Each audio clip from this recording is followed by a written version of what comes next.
Hello guys, welcome to the Ripon Acharia channel.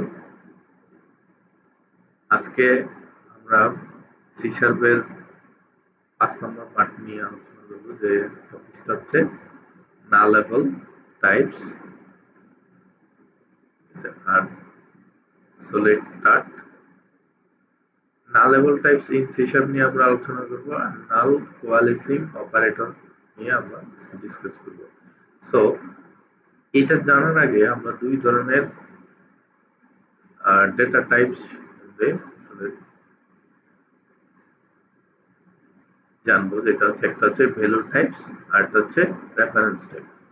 Value types এর ভিতরে আসছে int, float, double, structure, enums। আর reference type আছে interface, class, delegates, array, etcetera.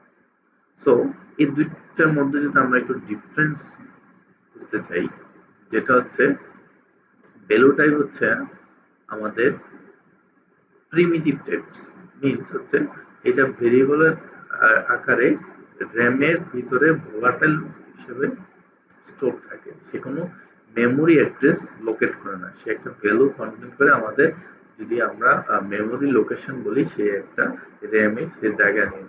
আর reference type হচ্ছে সে একটা মেমোরিতে একটা location reference করে রাখে, এই জন্য এটাকে রেফারেন্স টাইপ বলা হয়। যেমন হচ্ছে interface, class, utility, delegates, array. তো আশা করি আমরা কিছুটা হলে বুঝতে পারলাম। So by default value types are non volatile, ঠিক আছে? মানে বাই ডিফল্ট এই ভ্যালু টাইপ গুলো হচ্ছে কি নন নালেবল, আর রেফারেন্স টাইপ হচ্ছে নালেবল থাকে, ঠিক আছে? মানে এটা মেমোরি লোকেশনে আমাদের নালেবল পয়েন্ট করতে পারে।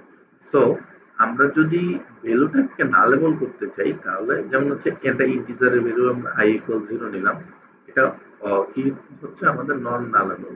এটাকে নালেবল করতে চাইলে এই যে এটাকে বলা হচ্ছে নালেবল অপারেটর। ইন কোশ্চেন মার্ক দিয়ে যদি আমরা ওই ভ্যালুটা একটা ভেরিয়েবল ডিক্লেয়ার করি ভ্যালু টাইপের, তাহলে এটা হচ্ছে নাল অ্যালাউ করবে।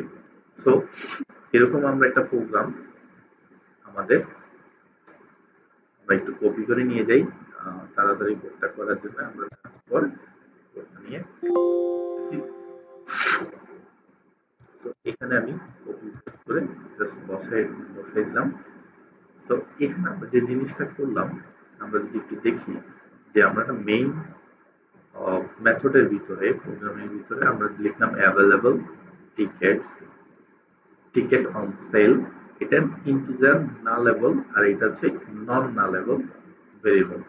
সো নালেবলের ভিতরে আমরা প্রথম তার ভ্যালুটা নাল ডিক্লেয়ার করলাম, আর অ্যাভেলেবল টিকেটস আমরা কিছু ডিক্লেয়ার করি না। যদি বলছি যদি টিকেট অন সেল ইকুয়াল নাল হয়, তখন অ্যাভেলেবল ভ্যালুটাকে আমরা অ্যাভেলেবল টিকেটসকে 0 অ্যাসাইন করে দিচ্ছি, আর না হলে টিকেটস অন সেলটাকে আমরা ইন্টিজারে কনভার্ট করতেছি, ঠিক আছে? সো আমাদের রেজাল্টটা এখানে আমরা যেটা দিলাম, আসলে প্রথম অবশ্য আমাদের আসলে 0 দেখানো কথা। আমরা যদি একটু দেখি অ্যাভেলেবল টিকেটস,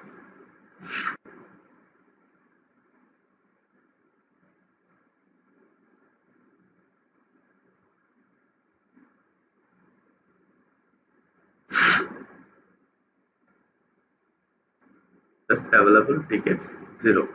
এখন এই প্রোগ্রামটাই আমরা এই যে এইটুক থেকে এতটুকু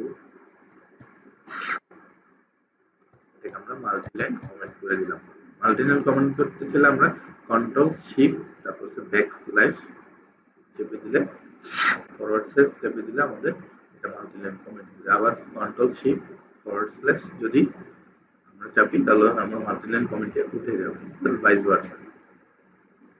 so let's check how we, মানে আমরা এই জিনিসটা আবার কি করতে পারবো, যে এই যে কন্ডিশন করে করলাম, এটাকে আমরা নাল কোয়ালিসিং অপারেটর, যেটা হচ্ছে কি দুইটা কোশ্চেন মার্ক দিয়েও আমরা এটা সলভ করতে পারবো। তো সলভটা হবে কিভাবে, যদি আমরা বলি যে আমি অ্যাভেলেবল টিকেটস এর এটাকে ভ্যালু অ্যাসাইন করব, তখন যদি টিকেট অন সেল এটা যদি নালেবল হয় দেন হচ্ছে এটা তো এইটুকু লাইনের কোডটা আমরা একবারে কি করতেছি নাল কোয়ালেসিং অপারেটরের মাধ্যমে চেক করতেছি যদি এটা নাল হয় দেন 0 আদারওয়াইজ এটা যে ভ্যালু রিটার্ন করবে ওইটাই আমরা দেখুন আমাদের আগের মতো এই আউটপুটটাও 0 প্রিন্ট করে দিব সো এইটুকু দিয়ে আমরা নাল অ্যাবল অপারেটরের নাল কোয়ালেসিং অপারেটর সম্বন্ধে জানলাম তো আজকের পার্ট আমাদের এতটুকুই আমরা শিখলাম আজকের পার্টে যে নাল all type in session